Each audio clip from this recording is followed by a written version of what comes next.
Shalom. Okay, this is a shir on שבועה שאינה ברשותו.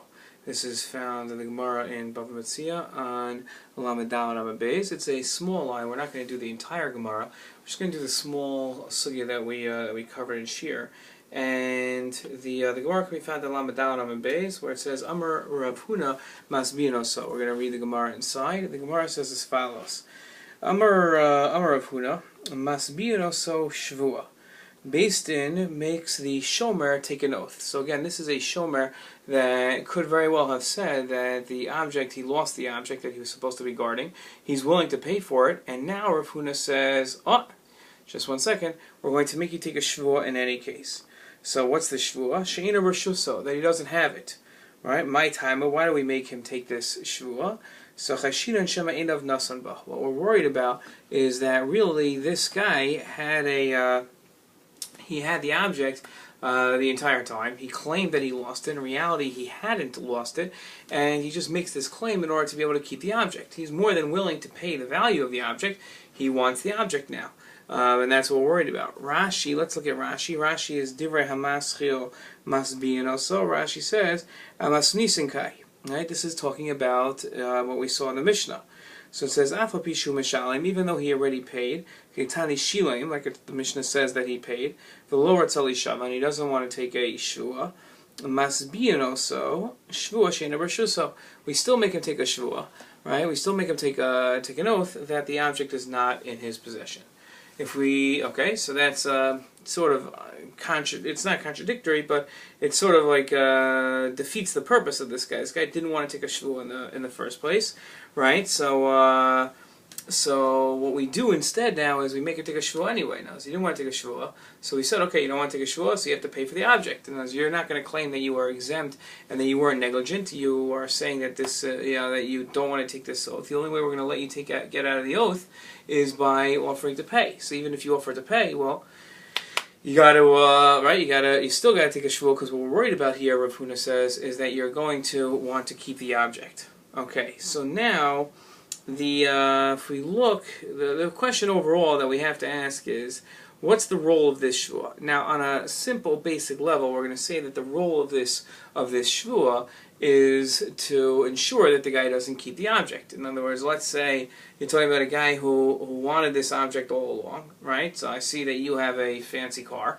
so I offer, listen, I'll pay the car. How much do you want for the car? So, this car, are you kidding? It's so valuable, it's so rare, I'm never going to give up this car. Okay, fine. Well, can I borrow it for the weekend? In your mind, what do you have in the back of your head? You say to yourself, okay, all right, he's going to lend me the car. I'll come along, I'll say it was stolen. I'll hide the car somewhere. I'll pay him market value for the car, which is what Beis Din's going to make me pay. And that way I don't have to take a shvuah, I pay the market value, and I get to keep the object. The owner, well, it's not really like he has a loss, because what did the owner get? The owner gets the fair market value for the car. Well, so Rav Huna comes along and says, not so fast, you still have to take a shvuah, you still have to take an oath. Okay, let's look at the Ramban to understand something here. The Ramban says as follows: Amar Rav Huna masbino so Shvuah she'ina bershutto. The Ramban quotes the Gemara and says that we make him take a shvuah that the object is not in his possession. Perish, what's the idea here? Asal hashmina and shafa pisha shilem mechayev also shvuah. So even though the guy paid, we still obligate him to take a shvuah. Ve'in omrim ilo bershutto haiso v'daito legazla lo haya meshalim. We don't say the following. We don't say that we make him take a shvuah. We don't say that if the object was in his possession, right, and he intended to steal it, he wouldn't have paid for the object. We're not going to say that, because he could have wanted the object, right? Why? We're worried that all along he wanted to keep the object, and he was just looking for a way of getting it.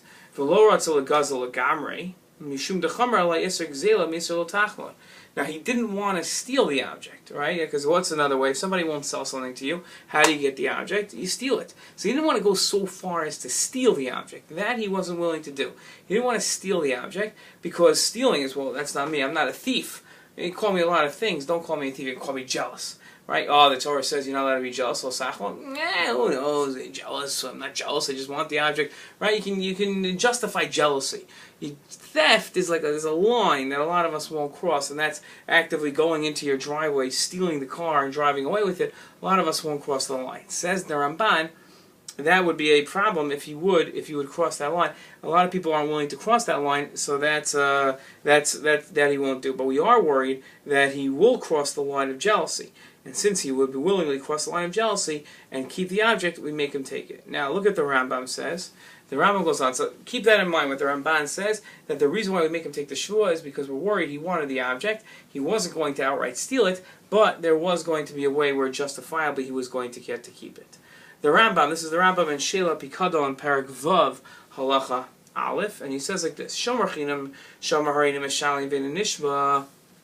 So Shomer Chinam, that says that he's willing to pay, and he's not going to take an oath. Ima Pikadon Davar Shekol Mino Shava Umatzi Bashuk Likdon Smoso Kagon Peros or Euros Shol Tzemer Bashol Pishton Hashavos Bechol Einayim O Koros Sheina Metzuyos Chenkot says that Harizem Eshalim Ve'ino Nishba.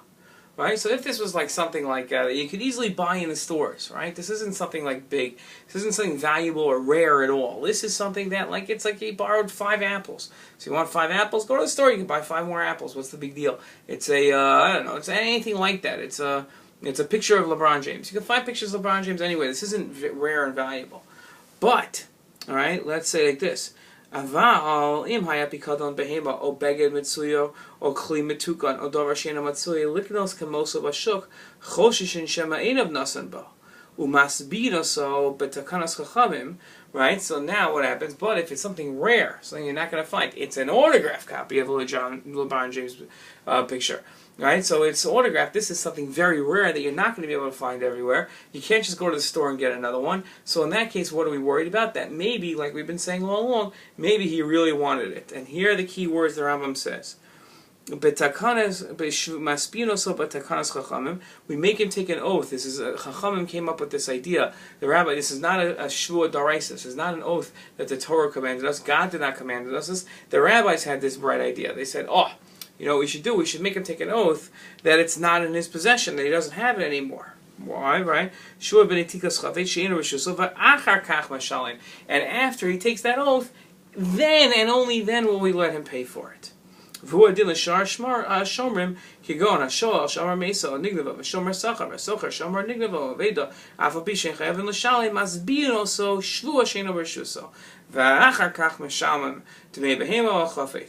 Right? And this is true of all shomrim, all types of shomrim. If they want to take an oath that if they don't want to take an oath that they were responsible for it, and instead they're going to pay for it and gladly pay for it, we still say, buddy, and you still got to take a shvuah, that this thing is not in your possession, right? That it was really stolen or was really lost or really died. So then you got to take possession, right? So that's okay. So that's what the Rambam says. Okay, so the Rambam goes along and he says, it turns out that what is this? And we'll do this on the outside. He says that it turns out that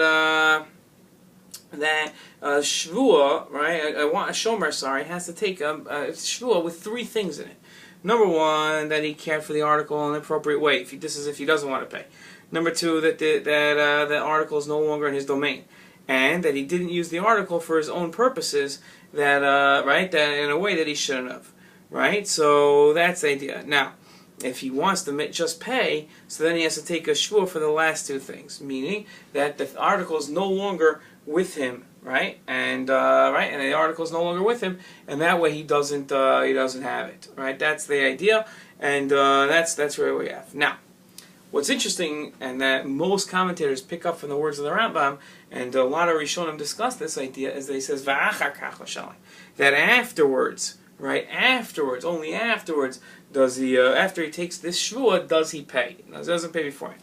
So let's look at the shach. The shach is an achron. Hardly ever look at achronim, but here listen to what the shach says. He says umasha kasvu harini mishalim. This is source number 5 in your sheets.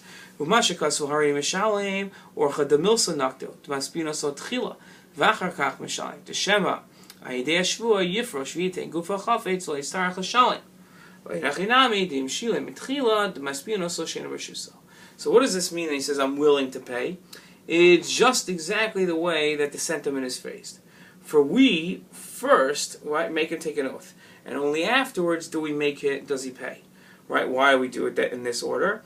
Because maybe by having to take an oath, that it's not in his possession, what's going to happen? He's going to change his mind and give back the object and not have to pay, right? But this wouldn't work if he had to pay first and then take the oath, right? So that's the idea. So first what we do is, first we make it take the shvuah, right? Then he thinks, should I do this, should I not do this? Shvuah, I still got to take a shvuah either way. Ooh, I don't want to take a shvuah if I'm lying here. It's not a good idea.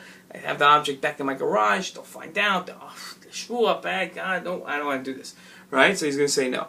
So, but if we allow him to pay first and then take the oath, so then he feels it's already mine.